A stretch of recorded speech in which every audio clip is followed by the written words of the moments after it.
So, this is my Dave Mustaine VMNT United Abominations. It's an old Dean from the early 2000s. Has a maple neck, a weird bolt-on construction where the bolt-on nut and the strap lock are in this right here. I hate that. But all it really does is later on, it's a cosmetic thing. It causes a little crack in the paint, and yeah, if it has a lot, if you rip on a lot, I guess it can damage it. Maybe, I don't know. Most people just hang these on their wall, anyways. But what I recently did was straighten out the neck. When I got it, it had a bad nut, a bad output jack. I fixed the output jack by using one of my old DOD pedals. Just borrowed it from another pedal. The pickups, they all work great. They all have, it has a selector switch. Hold on a second. I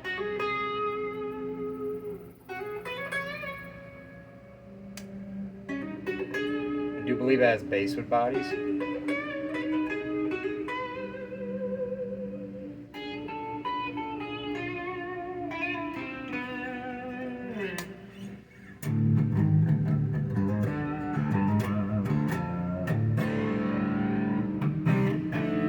I wasn't expecting to play clean. My bad, hold up.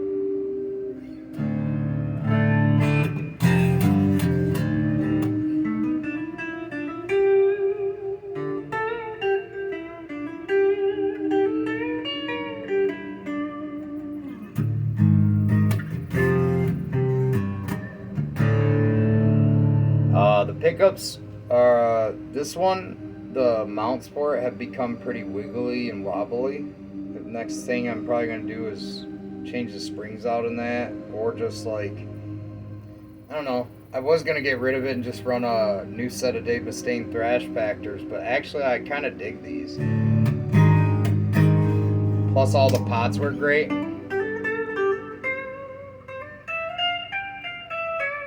So I think what I'm going to do is when I get the thrash factors, I'm going to go ahead and take the EMGs out of this bad boy, because this is my neck through Jackson, and take the EMGs out of that, make it non-active, and put the thrash factors in this, because this looks more like a rust and piece guitar anyways. But anyways, that's besides the point. This one's got the full Dave Mustaine. It's the bigger model of the bodies. Some of them are made with a smaller Jackson style body. So the Jackson style body is just a little bit smaller. I don't know how to show that on camera. Yeah. I gotta pull it back to the same perspective. But yeah, it's just a little bit bigger. It's honestly easier to see if I turn it around or something, so you're not just looking at the graphic. But that is two Randy Rhoads fins pretty much. Anyways, feels to me like a Gibson, like a Chipson. Kind of like an Epiphone. But after switching out the pickups are definitely not the same as an Epiphone style. I had the Slash model, and that one had some crisp pickups in it, and they were amazing actually. But these are still more towards jazz and metal.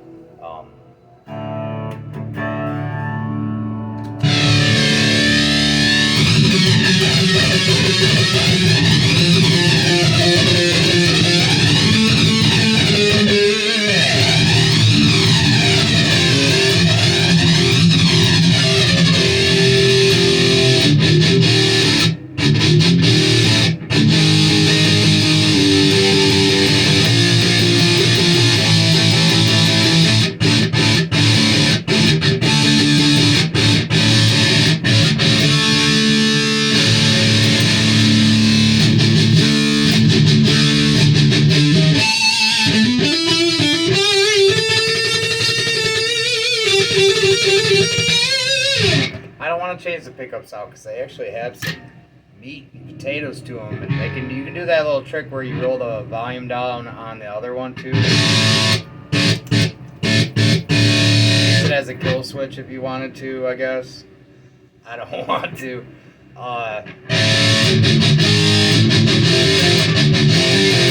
This one actually has a nice carved volute. Whoops.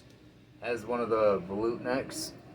So even for, this might be the X series, I think, but now I put that Graphtech nut on there, and this thing changed like 90% of the intonation problems I was having. I was loosening the neck. I had it at like a perfect bow, and I like just a slight bow to the neck, like not flat, but it's got to have like a little concave to it, just a tiny slight bit. I don't like too straight of a neck. If it has too much relief, there's no tension, you can feel it.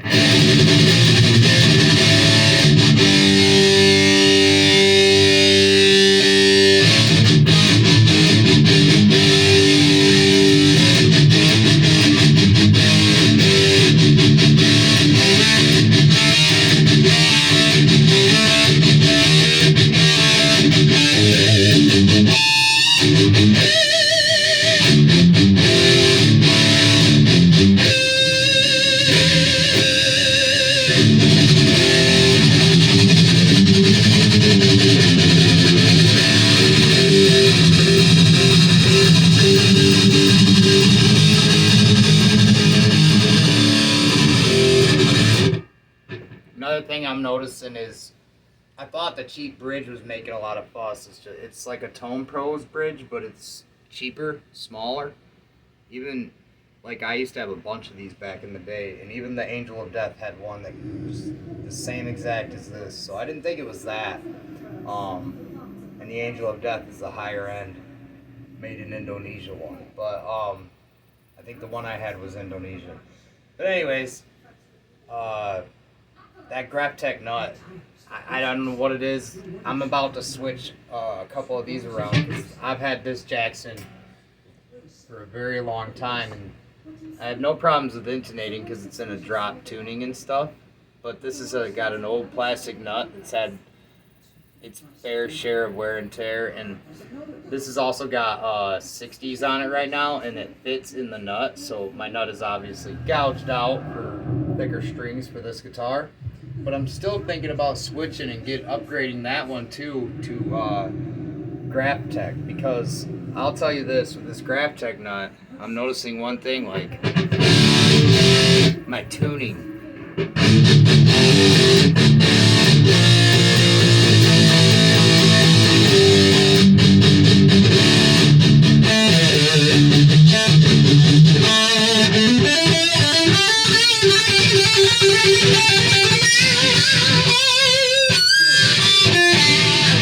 Right now I gotta fix my action a little bit.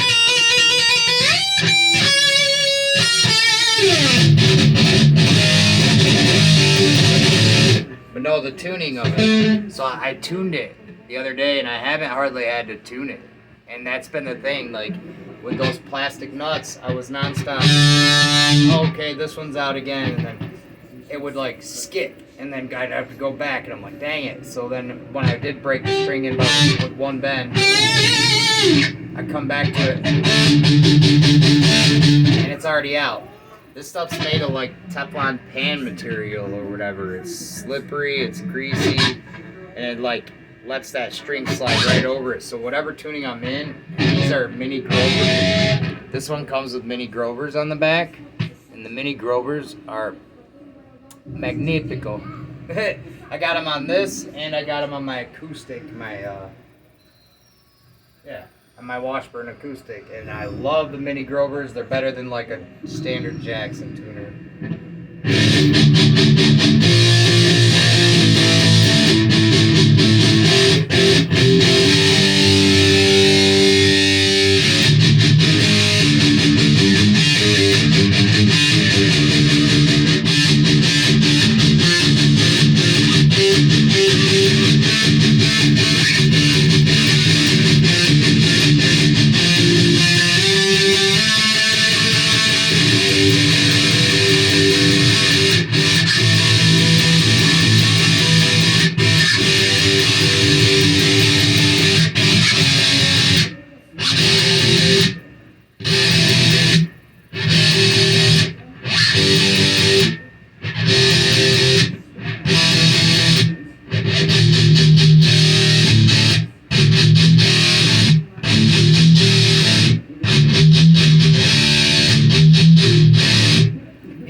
lot of people get annoyed by that slight ring you get when you use a bridge through construction. You'll even get it on like Les Pauls that have the little one where it comes back and curls under it. You'll get it there too.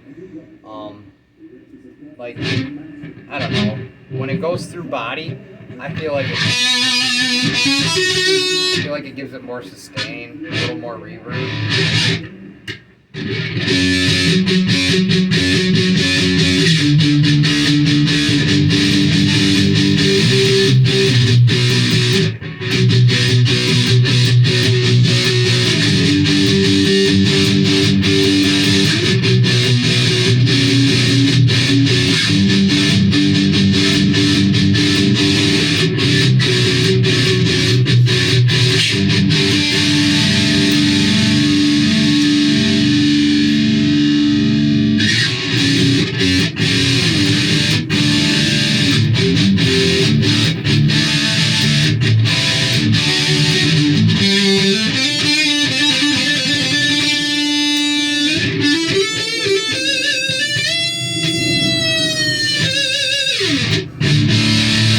I don't know, I feel like that nut added sustain to this guitar, which is already awesome. But that's a $5 upgrade. Wait, no. After tax, I think it's 10. It's about $10 for one, but it was on sale at Guitar Center because no one actually buys them from stores. They usually buy them online. And I'm one of them idiots that just bought it from the store because I like to personally be sold something by a person. I'm that way.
Forgot all of my old Lamb of God skills.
be, because I got this guitar because it used to be like it was the guitar I got for graduating high school by my mother-in-law at the time. And I got rid of it because of those battle scars. But when I saw it online and after him switching to Gibson, I knew this is the closest I was going to get to owning a Dave Mustaine Gibson, so I bought this again. Actually, I traded the Les Paul for it.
Graphtech nut is worth it.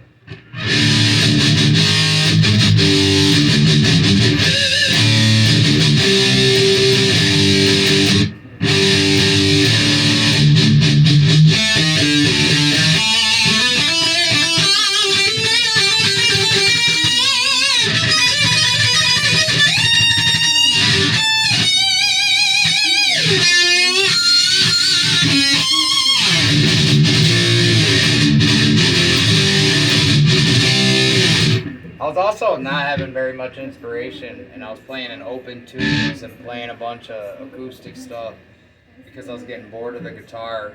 I play a lot of standard, which is like a piano eventually. You know everything at every spot. You kind of get bored. Whether how many songs you learn, another one just goes out the window. So I was getting to a point where I was getting bored, but as soon as I added this Graphtech nut back to this bad boy, I was almost thinking about trading and selling another guitar just so I could get back into the guitar, because sometimes that'll bring somebody back, that'll inspire them. Always getting a new guitar helps, but just putting this $10 nut on here.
by the way.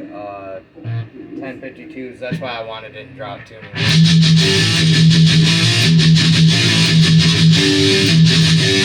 As meaty as they are, as full of tone as they are, it kind of hurts the hands after a while of doing that.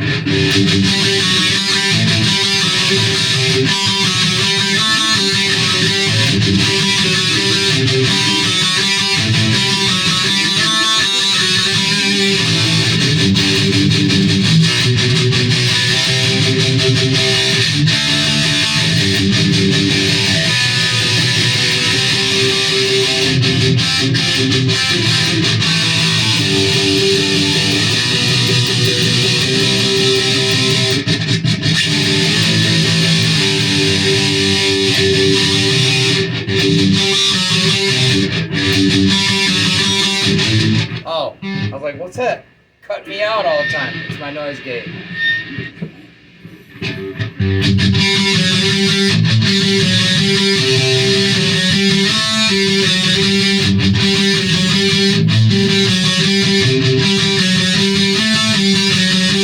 Scotty doesn't know.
Plus, I love this guitar's pickups for clean.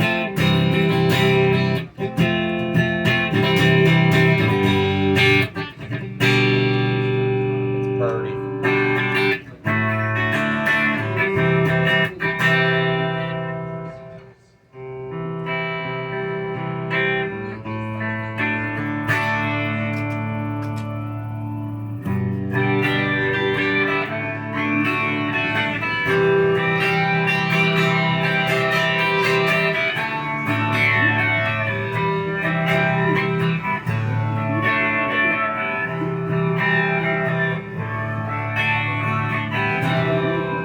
Andy Kaufman was a wrestling man.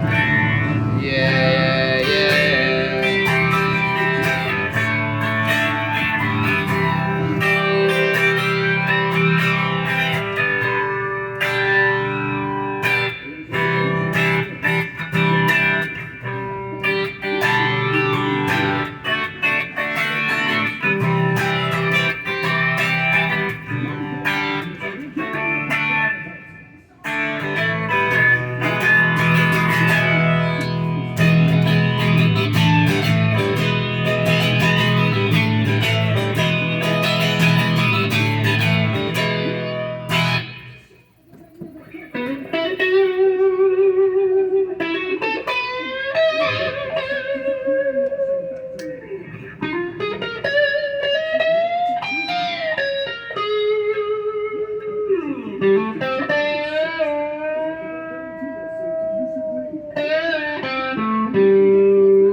even with me just tuning to standard, I haven't had to mess with it. Usually I would be fiddling with the G string by now, and probably the E.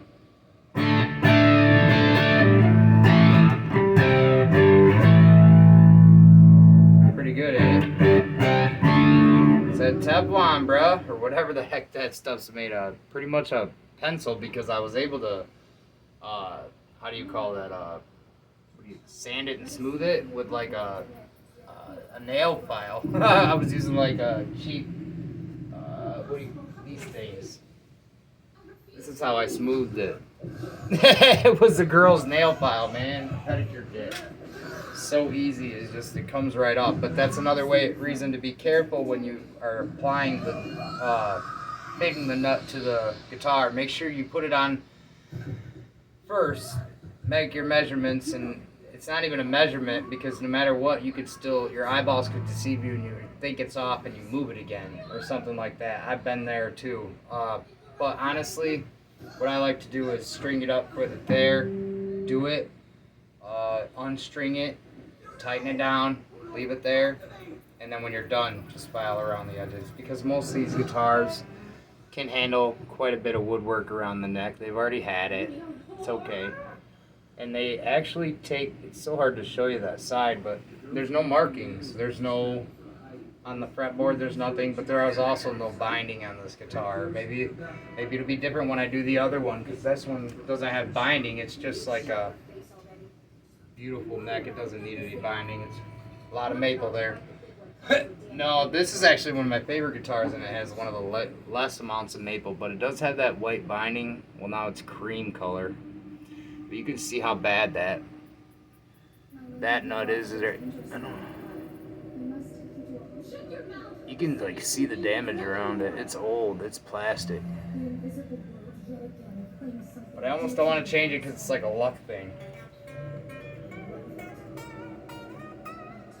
It's hard to believe that both the fins on that guitar are the same size as this top fin. Randy Rose, man. Such a good idea. It's such a beautiful guitar too, by the way. And it's easy to play. It's super lightweight. Man, now I gotta play it. Now I gotta go get a freaking graphite or Graphtech nut for this one. For dirty porthole there. This will not be in tune, I guarantee it.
This one needs that kind of nut on it. It's already kind of out of tune, but that's alright. I feel like it's going to be quite a bit of work when I get a new nut to make it fit like this one does. So I might actually keep this one when I take it off, and then whatever new one I get, fit it to it. Yeah, fit it to it instead after the fact. So like pretty much sculpt the new nut to look like the old, yeah. You just sit them next to each other and then you sculpt the other one to look like it. Anyways, y'all have a good one. That's been way too long of a video, but I love my guitars. Later.